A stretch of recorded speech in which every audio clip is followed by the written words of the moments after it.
একজন নারী উদ্যোক্তা হতে গেলে আপনাকে অনেক বেশি ধৈর্যশীল হতে হবে। আপনার মেন্টালিটি এমন করতে হবে, পরিস্থিতি যাই হোক না কেন আপনি আপনার পথ ঠিকই পার হবেন, আপনার পথে আপনি ঠিকই হাঁটবেন।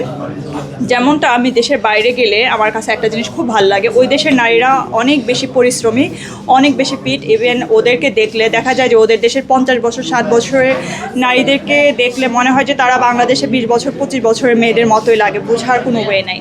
তো আমি এটাকে অনেক গবেষণা করে আর কি আমার কাছে যেটা মনে হয়েছে যে তারা তাদের স্বাস্থ্যের প্রতি অনেক বেশি যত্নশীল। ইভেন স্বাস্থ্যের পাশাপাশি তারা তাদের ক্যারিয়ারের প্রতিও অনেক বেশি যত্নশীল।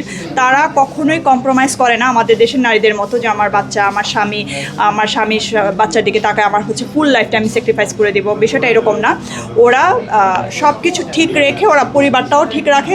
এই জিনিসটা আমাদের দেশের প্রতিটি নারীকে জানতে হবে, শিখতে হবে যে আমরা আমাদের পরিবারকে ঠিক রেখে কিভাবে নিজেদেরকে ফিট রাখবো, নিজেদের ক্যারিয়ার করব, কিভাবে সামনে আগায় যাব। এই পথটা আমাদের সহজ না নারীদের জন্য, যেহেতু আমাদের পুরুষতান্ত্রিক সমাজ।